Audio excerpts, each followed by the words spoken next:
Hoy nos vamos a sumergir en una época que es, la verdad, fascinante, la Ilustración española.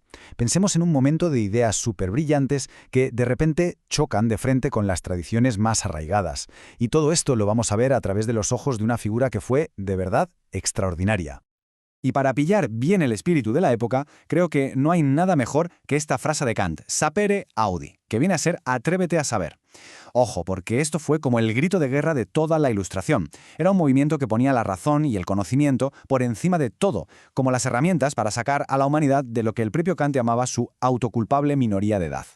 Vale, pero la cosa es que, a diferencia de lo que pasaba en otros sitios de Europa, en España el camino hacia el progreso, hacia la razón, estaba plagado de obstáculos muy, pero que muy particulares. Y es justo aquí, en este choque, donde empieza de verdad nuestra historia. Venga, pues vamos al lío. En el ambiente intelectual de la España del siglo XVIII empieza a surgir un grupo de pensadores que hoy conocemos como los Ilustrados. Y de entre todos ellos hay un nombre que brilla con luz propia: Gaspar Melchor de Jovellanos. Jovellanos, era un jurista, un escritor, un político, un hombre con una mente privilegiada que se echó a la espalda una misión enorme: modernizar su país. Pero claro, para entender de verdad la que fue su lucha, primero tenemos que entender el tamaño del problema que tenía delante. Y es que aquí nos encontramos con la gran paradoja. Por un lado, una España con un potencial que era de verdad enorme. Pero por otro, una nación completamente atascada, paralizada por unas estructuras súper antiguas que impedían el más mínimo avance. El dilema era tremendo. Un país riquísimo en tierras, pero que se moría de hambre de progreso. O sea, su principal fuente de riqueza, que era la tierra, estaba bloqueada. La pregunta del millón es, ¿por qué? ¿Qué pasaba? Pues mira, Jovellanos lo tenía clarísimo, identificó lo que él llamaba 4 grandes estorbos. Primero, la famosa amortización y los mayorazgos. ¿Esto qué era? Pues básicamente leyes que hacían que las tierras de la iglesia y de los nobles no se pudieran vender. Estaban como congeladas, pasaban de padres a hijos sin que nadie pudiera tocarlas ni mejorarlas. Luego estaba la Mesta, un gremio de ganaderos tan poderoso que sus ovejas tenían más derechos que los agricultores. Imagínate.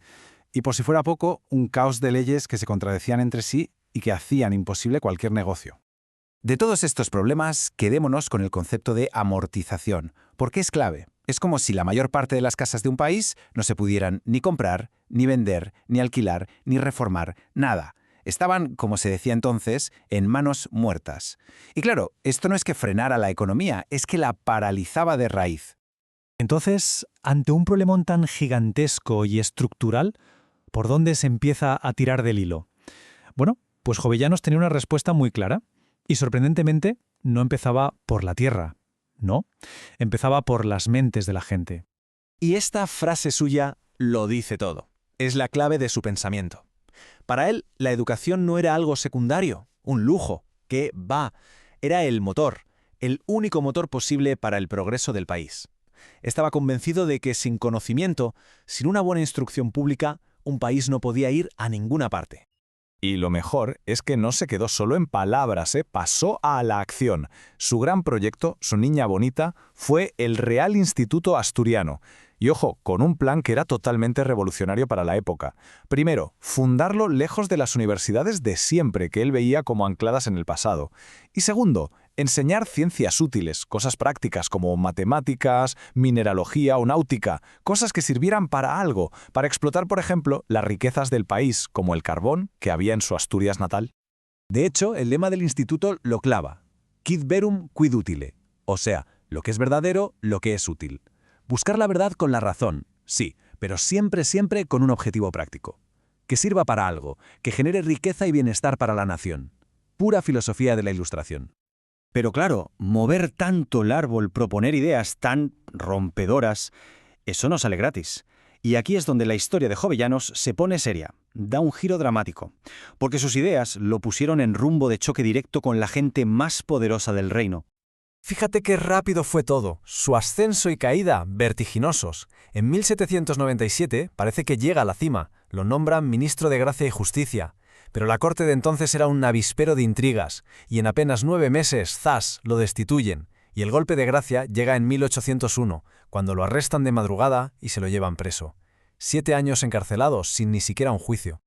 Y lo más increíble es que él ya se lo olía. Esta anotación que hizo en su diario el día que lo nombraron ministro es reveladora. Sabía perfectamente dónde se metía. Sabía que aceptar ese cargo era decir adiós a la tranquilidad para siempre. Era entrar en un juego de poder del que era casi imposible salir bien parado. Pero bueno, supongo que era el precio que estaba dispuesto a pagar por intentar cambiar el país. El choque de trenes era inevitable. Vamos, por un lado teníamos a los ilustrados como Jovellanos, que querían un país que avanzara con la razón, donde la gente prosperara por su mérito. Y en la otra esquina, la corte de Carlos IV con Manuel de Godoy al mando, un mundo de intrigas, de miedo a cualquier cosa que oliera a la Revolución Francesa, y donde lo único que importaba era defender los privilegios de siempre y enriquecerse. Eran literalmente dos mundos que no podían coexistir. Y al final, como casi siempre, el viejo mundo ganó la batalla, al menos a corto plazo. La excusa para detenerlo, que en su instituto se difundían ideas disolutas. Es tremendo, ¿no? Lo encarcelaron justo por las ideas que él estaba convencido de que eran la única salvación para España. Y bueno, con un reformador en la cárcel, la historia podría terminar aquí, ¿verdad? Un fracaso y punto. Pero no, porque el impacto real de una figura como Jovellanos no se puede medir por sus victorias o derrotas políticas del momento, se mide por el eco de sus ideas a lo largo del tiempo. Así que la pregunta es obligada. ¿Fracasó Jovellanos? A ver, si nos quedamos en lo inmediato, en sus objetivos a corto plazo, pues sí, podríamos decir que fracasó. Pero si abrimos un poco el plano, si miramos más allá, la cosa cambia y mucho. Porque sus reformas fueron bloqueadas, sí, pero sus ideas fueron como semillas que quedaron ahí esperando a germinar. Su famoso informe sobre la ley agraria, bueno, eso se convirtió en la Biblia para los liberales del siglo XIX. Inspiró todas las reformas que él solo pudo imaginar. Y más allá de los papeles, su figura se convirtió en un símbolo de integridad, de patriotismo, todo lo contrario a la corrupción que le tocó vivir.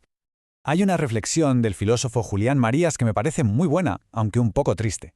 Él decía que Jovellanos ya no tiene lectores, que como mucho tiene estudiosos. Y es verdad. Su obra es fundamental, clave para entender la España moderna, pero se ha quedado en el mundo académico. Es una de esas figuras que todo el mundo estudia, pero que poca gente lee. Y es una ironía tremenda, porque él escribía precisamente para transformar la sociedad, no para quedarse en una estantería.